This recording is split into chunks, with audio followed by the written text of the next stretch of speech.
Ay, magandang gabi mga boss. Napanood niyo ba yung impeachment trial kanina? Ang ganda. Pakinggan muna natin tong dasal ni Senadora Risa Hontiveros bago nagsimula yung impeachment. Ano? Ng Anak, ng Espiritu Santo. Amen. Ama naming Diyos, pinupuri ka namin, Panginoon ng langit at lupa, ang pinagmumula ng lahat ng karunungan, katotohanan at hustisya. Sa Ebanghelyo ngayong araw, ipinaalala sa atin ni Jesus na ang tunay na karunungan ay ipinagkakaloob sa mga may mapag-akumbabang puso. Sa pagpapatuloy ng mga pagdinig o paglilitis na ito, inihiling namin ang iyong gabay. Pagkaloob niyo sa amin, ang mga senator judges, ang karunungan na matukoy ang katotohanan, pagpapakumbaba na makinig ng may bukas na isip, at lakas ng loob na gawin kung ano ang tama ayon sa aming konsensya at ang rule of law.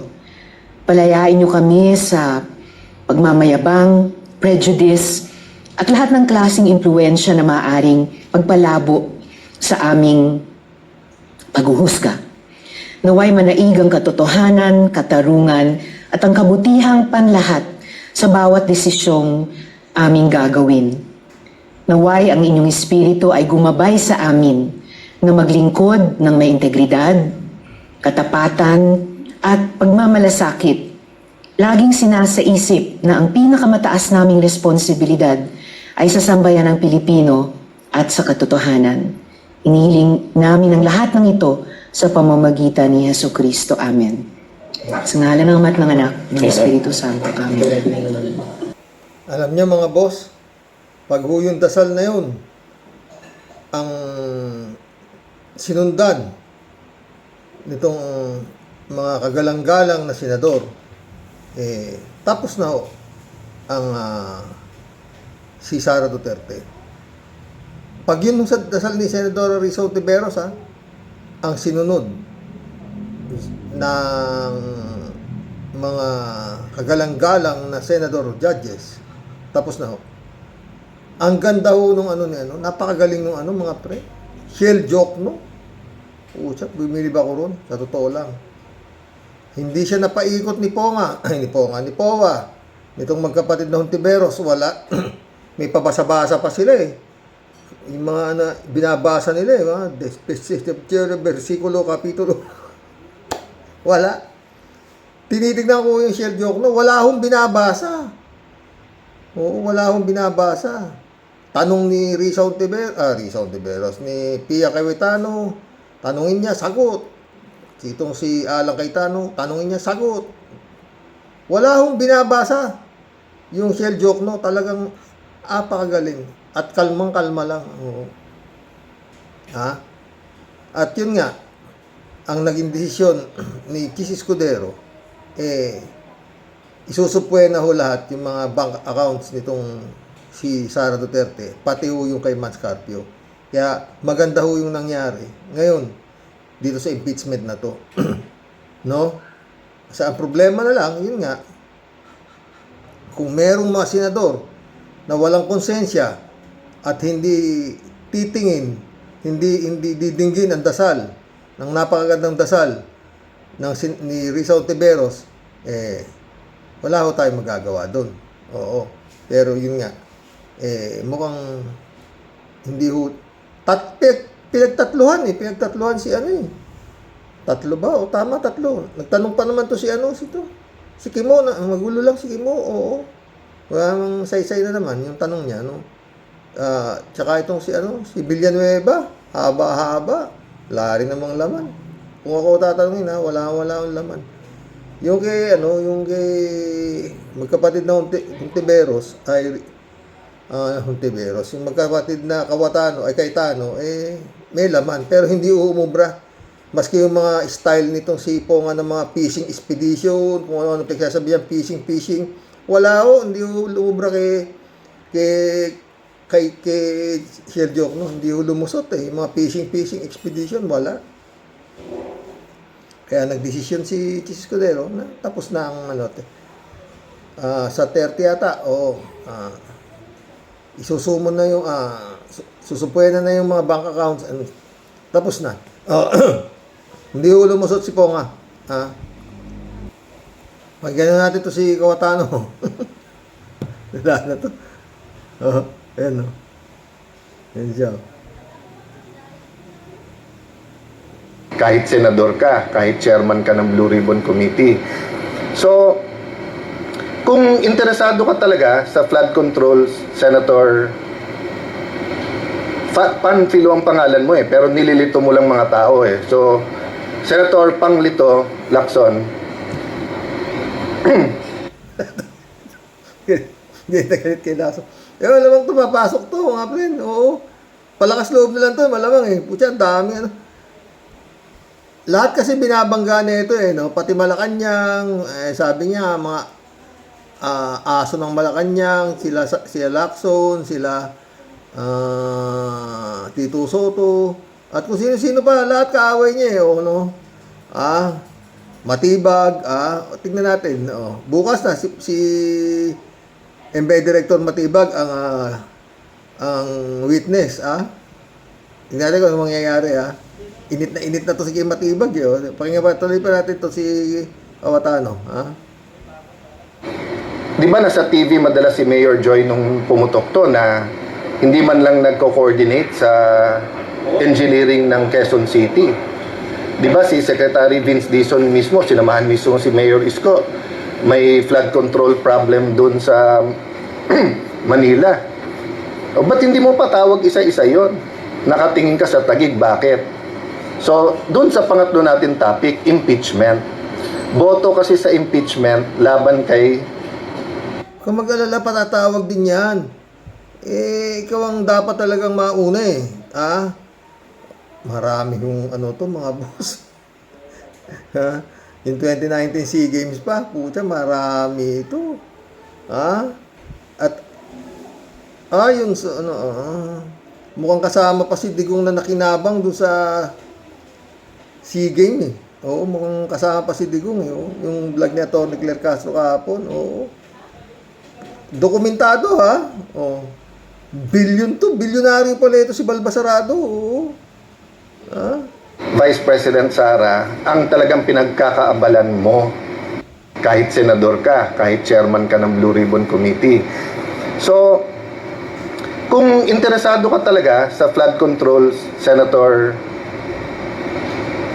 Panfilo ang pangalan mo pero nililito mo lang mga tao So, Senator Panglito Lacson. Senator Lacson, hindi na raw Pampilo, Panglito ka na raw. Panglito Lacson. Di ba nasa TV madalas si Mayor Joy nung pumutok to na hindi man lang nagko-coordinate sa engineering ng Quezon City? Di ba si Secretary Vince Dizon mismo, sinamahan mismo si Mayor Isko, may flood control problem dun sa Manila. O ba't hindi mo patawag isa-isa yon? Nakatingin ka sa Taguig, bakit? So, dun sa pangatlo natin topic, Baka napupugian sa'yo. Kaya sa Taguig nakatingin, di, dapat, ba't baka pagkatapos ng Taguig, sunod yung Davao. 51 billion yung nandoon, Ba't wala nga nag-iimbestiga yung nangyayari sa Davao? No? Ewan ko. Yung Davao ang napaka-importante, impeachment. Boto kasi sa impeachment laban kay Vice President Sara ang talagang pinagkakaabalan mo. Yan pa siya, Pag lumabas yung attack dogs, you're on the right trail. So ang tanong, who let the dogs out? Yung tanong natin, who let the dogs out? Yung attack dogs, nandyan Pag lumabas yung attack dogs, you're on the... Wala na to. Tama sabi. Parang may sabi nga ni Atty. Claire, mukhang may diferensya na talaga tong tao na to. Buta, paktay kang bata ka. Tsaka yun nga, yung kapatid niya na si Lino Cayetano ang magiging witness ng Blue Ribbon Committee tungkol sa nangyayaring 25% daw ang ano nito eh. Naku, patay ito talaga sa totoo lang. Dokumentado eh, yung mga ano nito eh, papasok talaga ito. Tsura ah, baka hindi ito abutin ng Pasko sa laya. Baka, oh. Yan kung ano sinasabi oh. Nag-inom-inom, nag-mouthwash pagkatapos, nung tinanong ng asawa saan galing, sa opisina. Yung pala ang pangalan ng bar ay opisina. Nag-inom-inom, nag-mouth Well, nagpapatawa siya. Nag-inom-inom, tapos nagmumog, tapos tinanong ng asawa kung saan siya nanggaling sa opisina. Yung pala ang pangalan ng bar ay opisina. Papatawa pa yun, no? Ito mas kompleto mga pre, no? Kung interesado ka talaga sa flood control, Senator, Panfilo ang pangalan mo eh, pero nililito mo lang mga tao eh. So, Senator Panglito Lacson, di ba nasa TV madalas si Mayor Joy nung pumutok to na hindi man lang nagko-coordinate sa engineering ng Quezon City. Di ba si Secretary Vince Dizon mismo, sinamahan mismo si Mayor Isko, may flood control problem dun sa Kung ano lang kung sinasabi niya, no, mga pre, na siguro tayo, hindi natin naiintindihan kung anong flood control kaya sabi nito, no? Parang may tama talaga. Manila. O ba't hindi mo patawag isa-isa yon? Nakatingin ka sa Taguig, bakit? So, dun sa pangatlo natin topic, impeachment. Boto kasi sa impeachment laban kay Vice President Sara ang talagang pinagkakaabalan mo. Halatang halata. Kaya mga kababayan, mapapagalitan to si Senator Lacson kasi ang strategy, ipunin muna lahat ng tingin nilang hawak nilang dumi, ika nga, para before the botohan gamitin. Kaya lang hindi makapagpigil dahil inis na to si Senator Lacson dahil sanay siya boss eh. Sanay siya nagmamando. Sila ni Baka ikaw yun. Sanay kang ikaw ang boss, ikaw ang nagmamando. Binabaliktad mo na naman ah. Senator Tito Soto. Ang problema nga natanggal, tapos hindi rin binalik sa kanya committee, tapos ngayon, syempre ang nasusunod sa Senate, si Senator Win Gatchalian at si Senator Chis Escudero dahil impeachment eh. So, nahihirapan siya. Tapos, proxy niya sana si Senator Erwin, kaya pinagsasalita niya. Ang problema, syempre, natamaan din yung moral ascendancy ni Senator Erwin kasi nalalaman din yung mga connection niya dyan, di ba? So, nung una, Senator Panglito Lacson was targeting Ikaw ang nakakalito eh. Sabi mo eh. Senator Erwin, kaya nga yung contractor, di ba, sa opisina niya, sa Senate, may ebidensya daw siya. Senator na, sa iba naman nanggaling to, yung sinabi Senator na may party list, na may mga problema din yung mga kontrata and everything.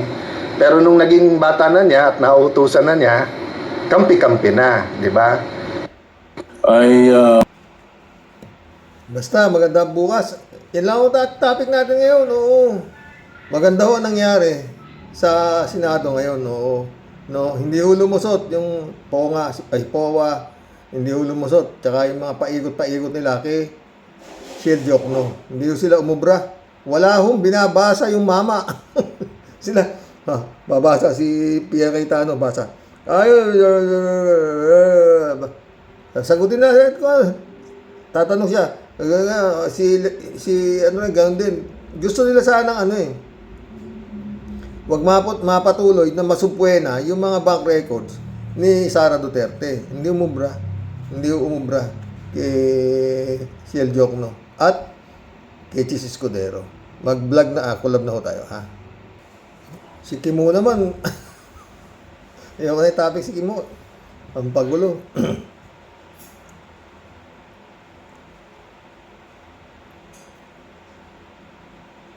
Haba-haba na. Nagsayang lang din ng oras na naman yung ano eh. Ay, kanina, di ba, nagpapaikot si Cayetano, si Alan Cayetano, kay Shell Jokno. Nagalit si ano eh. Mukhang nakaramdam si Chis Escudero eh. Sabi Chis Escudero, you have 2 more questions. Pinutol na eh. Kung hindi pahihintuin ni Chis Escudero ng kakatanong si Petra ay si Peter Cayetano, uubusin niya ho yung buong oras ng Senado. Inawat ni Chis Escudero, napanood niyo ba yun? Na biglang kinat siya ni Chis Escudero, si Alan Cayetano. You have 2 more questions, Senator Cayetano. Tapos. Kung di gano'n ni Chis Escudero, uubusin niya yung sa katatanong ng kung ano-ano. Kay Shell Joke, no? Hindi naman niya mapaikot-paikot. David Alin Mendoza, shout out. Blessed Sunday po, Karox, talagang napakalaking kabaliwan ng yung impeachment trial ni Inday Sayad.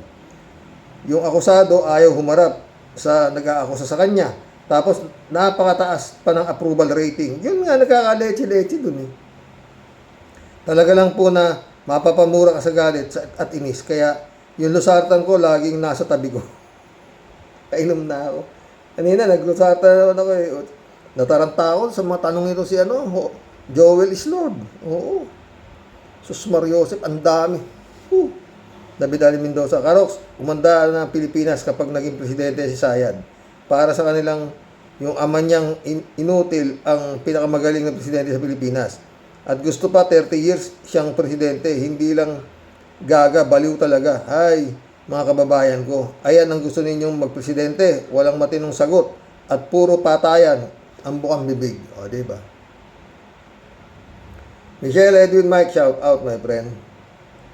Apolinar Tolentino, shout out. Sa palagay ko ay kukulo ang kaldero nitong si Alan Peter Caldero. Ay Cayetano pala pag nagkataon. Mantakin mong ihahablas ka ng NBI doon sa Asian Games. At si Ping Lacson naman sa korupsyon sa Taguig through insertion. Pag nagkataon, kulong din ang aabutin nito pag napatunayan ng anomalyang ginawa nito. Sa bagay, tama lang yan na managot ang may kasalanan at hindi siya dapat magalit at patunayan na lang niya na wala siyang kasalanan. Oo, di ba? Hindi dapat bunganga ang gamitin dyan. Walang magagawa yan. Ebidensya, ipakita mo. Abogado ka pa naman.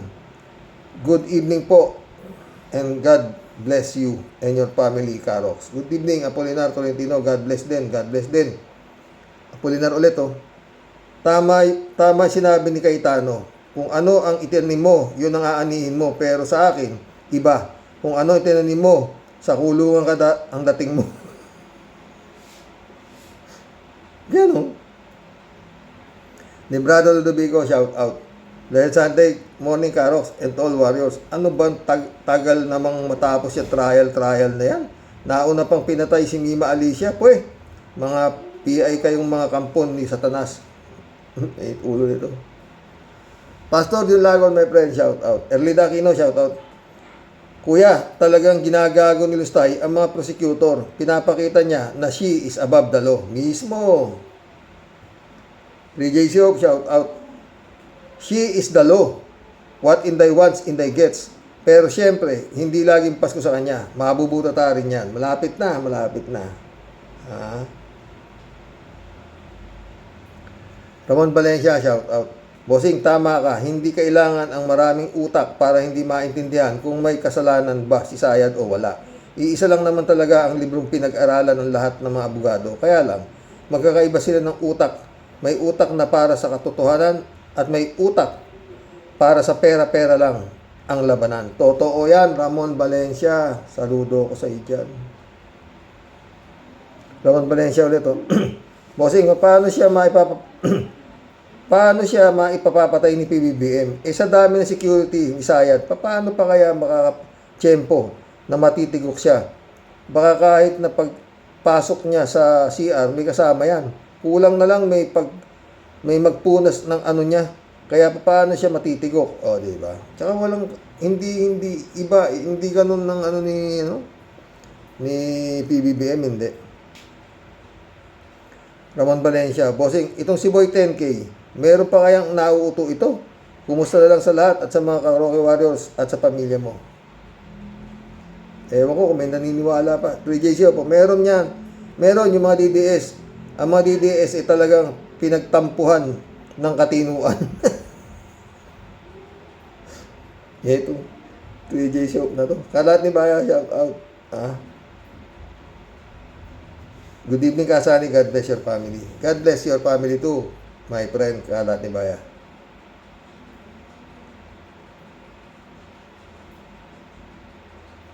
Rodelio Alpilor, shout out. Hello po, Sir Rox. Tama ka po. Baka gusto ng ICC. Gustong humarap. Sana nga po nang matapos na ang problema ng bayan kay Inday Sayad. Kasi may topak. Ay, Sir Rox, di ko alam bakit pinatagal yung kaso ni Sayad. Kitang-kita na ginagawa na tayong isang malaking tanga. Kainis. Kainis na talaga. Buisit. Buisit na yan. Ingat po at dasal. Manalig po tayo sa Diyos. Ingat po and God bless us all po. God bless Rodelia Alpilor. Rodelia Alpilor ulit oh. Sir, siguradong ubusin muna niya ang kaban ng bayan bago siya iwanan ang gobyerno. PI ka. Sagad talaga. Buisit ka. Kapal mo. May liit ulo niya. Mary Lebron, shout out. Good evening, Sir Rox. No skipping ads. Thank you. Marami bang ads? Shirley J. Sir, shout out. Tama si Atty. Kapunan. Kung walang itinatago, bakit tayo umatin si Inday Lustay sa hearing? Ginagawa nilang bobo ang mga tao at tanga. Ha? Kung wala ang mga Duterte, tahimik ang Pilipinas. Sila lang naman ang nagpapagulo. O, diba? 3J Siop, sabi niya. Hello, Sir Rox. Kahit busy ang beauty ko na panood ng FIFA World Cup 2026, syempre, tingin-tingin din ako sa vlog mo. Bet ko ang Spain, sana manalo. Hindi ako nanonood dyan. Ang pinapanood ko si Alex Ila, yung ating tennis beauty. Manood ka noon sa tennis, ang galing, oo. Naging guest pa ni President Marcos si Ila sa Malacanang, oo. Ang bait ng bata. 21 years old lang, nasa world champion, number 28 na pre. Tsaka mabait talaga. 3J Show ulit to. Sir Rox, tumawad pa ang Sara ng 25 years instead of 30 years daw niyang gustong maging presidente. Tapos bigyan daw siya ng 1 billion piso para... Anong 1 billion? 100 billion. If you give us 100 billion, anong 1 billion? 100 billion. Ayun, niwala man lang feasible plan kung paano niya gagawin. Maraming mga Pilipino ang matalino at di na mauuto ng mga Duterte. Maliban na lang sa kanilang mga tauhan. Ang tadhana ay kampi sa kabutihan at di tayo pababayaan ng tadhana. Nabi mo pa. 3J Shop ulit to. Sir Rox, hindi maglalakas loob si Matibag na mag-imbestiga sa kaldero ni Cayetano sa Asian Game kung wala siyang nakikitang korupsyon. Tayo nga, mga marites lang, meron tayong nakikita kasi sa laki ng budget ng kaldero, meron bang ginto yun? Ang NBI pa kaya ang di nagdududa? Tsaka matagal na yan, matagal ng yan, hinara nga lang ni Digong yan, parang Parmali yan Di ba yung Parmali, nag-iimbestiga si Dick Gordon, puta na, sabi ni Digong, huwag kayo umaten dyan, maski patawag kayo, sagot ko kayo, sabi ni Digong, kaya hindi natuloy-tuloy yung Parmali investigasyon. Nung nawala naman na si Digong, eto na ngayon, ang Senado, nagpapapirma para ituloy ang investigasyon ng Blue Ribbon Committee ni Dick Gordon. Ayaw naman pumirma ito mga senador dahil madadamay daw. Ito nga si Digong. Nagulat ako dito sa hindi ko inaasahan na hindi pipirma itong si Grace Po. Puta. Nagulat ako dun talaga, puta. Kampon din pala ito, ako. Raul Villanada, shout out my friend. Greetings Kuya Rox. God bless the family. Justicia. Kay Mima, talagang finishing daw ang ginawa. Tinapos sa ulo, tama Marilo Pabianak, shout out Good Monday po tayo sa mga kawaros. Opo nga, tama si Atty. Lorna Kapunan. Kung legal at walang tinatago, bakit kailangan pang magdebate? Nasa batas naman kung paano makakamit ang accountability sa mga impeachable na official. At totoo din ang lahat ng sobra ay nakakasama sa bawat isa tulad ng magkapatid na Cayetano. Dami ng banas na banas sa mga ito. Totoo yan. 3J Shop ulit to. Hello, Sir Rox. Kita mo na hindi lang ako ang nakapansin sa parang taong grasa na si Cayetano, pati si Erwin Tulfo sa interview ni Christian Esguerra, sinabi din ni Tulfo. Saka maski si Atty. Claire, ang obserbasyon niya kay Cayetano ay parang may something. Nanonood talaga tong friend ko na to ng mga magtatalinong magaganda, di ba? May something talaga. Parang kailangan psychiatrist. Ito naman kasi, nakikita natin para siyang ermitanyong ewan. Mukha ng abusayap eh. Kung magsalita na, wala na sa hulog, nahawa na rin kay Pia. Nakiblog na rin ang best actress. Siguro sa sobrang disappointment ng matanggal sa pagiging SP sa Senado. Totoo. Friends, Hermin Sapeda, shout out. Christiansen, Annalisa Pilar, July 7, Alcantara, shout out sa inyo mga boss ha. At Tiponera po ng Cavite, bumabati po ng Mingiti at magandang buhay sa iyo, Sir Rox, at sa buong Team Rocky Warriors the Great. Naku, Sir Rox. Talagang hindi lang po kulo ng tiyan, kundi pati po kulo ng utak ang inaabot po natin dito sa walang kamatayang kasaysayan nitong si Inday Topak Sayad. Ano po ba ang dapat natin pong asahan sa mga taga Baliw Republic? Masisira lang po ang mga pula po natin sa mga pinutukan po na lintik na mga yan. Pero wala po tayong mapapala na tayo po magsiigi ang pakiramdam. Mga halimaw po ang mga yan, Sir Rox. Tingnan mo nga po ang kanilang mga itsura. Kung hindi nag-ala Abu Sayyaf, nagmistula na po silang mga mukhang zombies. Kumbaga, Sir Rox, isang bulate na lang po ang di nakakapirma. Tawat-tawat Delio. Pwede na po silang balutin sa sako at itapon sa West Philippine Sea. Isipin mo, Sir Rox, sa pinag-aasta po niya si Topak Sayad, mukhang talagang planchado na po para sa 2028. At talagang pag siya po, nakaupo, loleng, Sir Rox. Nalintikan na ang kinabukasan ni Juan de la Cruz. Para na lang tayong lahat ng mga ibong langay-langayan na wala pong direksyon kung saan po tayo magsisipunta at pupulutin na kung saan tayo magsisipunta at pupulutin. Naku, Sir Muneng, talaga po bang tayo ganito na lang po? Okay ng babuyin at pagbantaan ng kung ano-ano ba, Sir Kuteng? Ikaw na lang po ang magpabitay. Ano po, wag mo naman pong idamay ang ubod ng dami nating kababayan na wala naman pong kasalanan para madamay po sila sa lahat ng kabuktutan at halimaw na sayad na to. Malapit-lapit na po maging game over na, pero wala ka pa rin pong malupit na pagkilos para po itong mga halimaw po na to na puro po salot lang ng ating bayan. Sir Kuteng, kukunti na lang po nalalabi sa oras para masawata at magapi po ang mga halimaw pong kalaban. Ano ba talaga, Sir Kuteng, ang problema? At masyado yatang napakabahag ng buntot mo pagdating dito sa mga pesting yawa na to, Sir Kuteng. Ay nako, ewan ko sa iyo, Sir Miao Miao. Talagang wala kaming makitang liwanag sa mga aksyon mo. Nasa kamay mong lahat dapat ang kontrol at kapangyarihan, pero bakit masyado ka pong tameme, Sir Kuteng? Pagdating po dito sa mga sayad, masyado ka pong malamya at lembot-lembot. Nako, ewan ko nga sa iyo, Sir Kumuning. Di ko alam bakit masyadong bahag ang buntot mo. Kahit pinagbabantaan na ang buhay nyo ay buong pamilya mo, nakangiwi lang ang sagot mo. Nako, ewan ko sa iyo, bahala ka na lang sa buhay mo. Puro kayo mga buwisit, mga leche, hinam. Hinit na ulo tiya deli, tawa ka ng tao sa una Eddie Luna, shout out Hi, hello Karox, magandang araw. Topic mo ngayon tungkol dyan sa Quezaya. Delikado yan, maging presidente ng Pilipinas. Wala yang gagawin kundi hakutin ang pondo ng gobyerno. Nanakawin yan lahat. Isa pa, maghihiganti yan sa mga kumalaban sa kanya.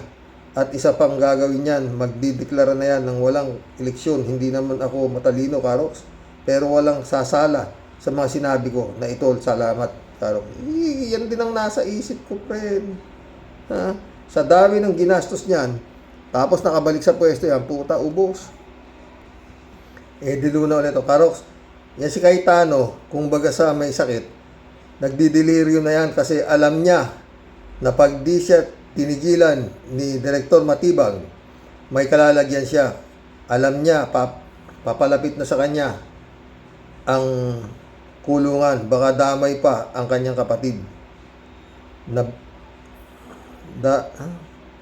Ang kulungan, baka damay pa ang kanyang kapatid na bungangera na pag nagsalita, humihingal sa galit. Malapit ka na, Cayetano, kaya panay ang kahul mo para ilihis mo ang napapabalita tungkol sa iyo. Balato naman dyan, parang wala yatang sinabi ang mga diskaya sa style mo. At o baka talunin mo pa si Saldico. Sige, mag-aabang na lang kami. Hindi naman kaya bigla kang magkasakit pag ombudsman na ang kumaladkad sa'yo. Malamang yan, friend. Tapos na yan, ako. Di Luna, ikaw Cayetano, wag mo nang isama ang Biblia. Pag nagpapaliwanag ka, ang Biblia hindi ginawa para gamitin ng mga magnanakaw ng sandalan. Simple lang Cayetano, pag may kasalanan, tanggapin ang parusa. Huwag idamay ang Diyos at Biblia. Salamat sa iyo, Karox, and God bless us. God bless, Eddie Luna. Friend, I'm Bingson, Dolor Garcia. Emans Caronanak, shout out. Hanggang bukas mo muli, mga friend. Mission accomplished. Medyo madali ho tayo ngayon, mga boss. Ay, nako. Buti ganun na nangyari, no? Ay, nako. Pero paulit-ulit, sus Mariosep. Pag inakwit na Senado to, putang ina, magkakagulo. Totoo lang. Oo. Puta, lahat ng ang mabigat ko kasi rito, mga boss. Nakatutok yung mga mata ng mga talagang mga parehas na walang kinikilingan. Wala. Attorney Jean Reyes, Igon Cayosa, Din Santa Maria, at lahat talagang nakatutok dyan eh. Alam nila, hindi ho basta utak eh. Ang mga utak nitong mga abogado na to na nakatutok dito sa nangyayaring ito eh. Kaya sinapaulit-ulit, no? Napakakapal ng mukha mo, manhid, walang yan, lahat ng gagawin. Kung sinong paano nyo i-acquit ito sa Senado. Yun lang yun. God bless, mga boss. Good night. Dasal.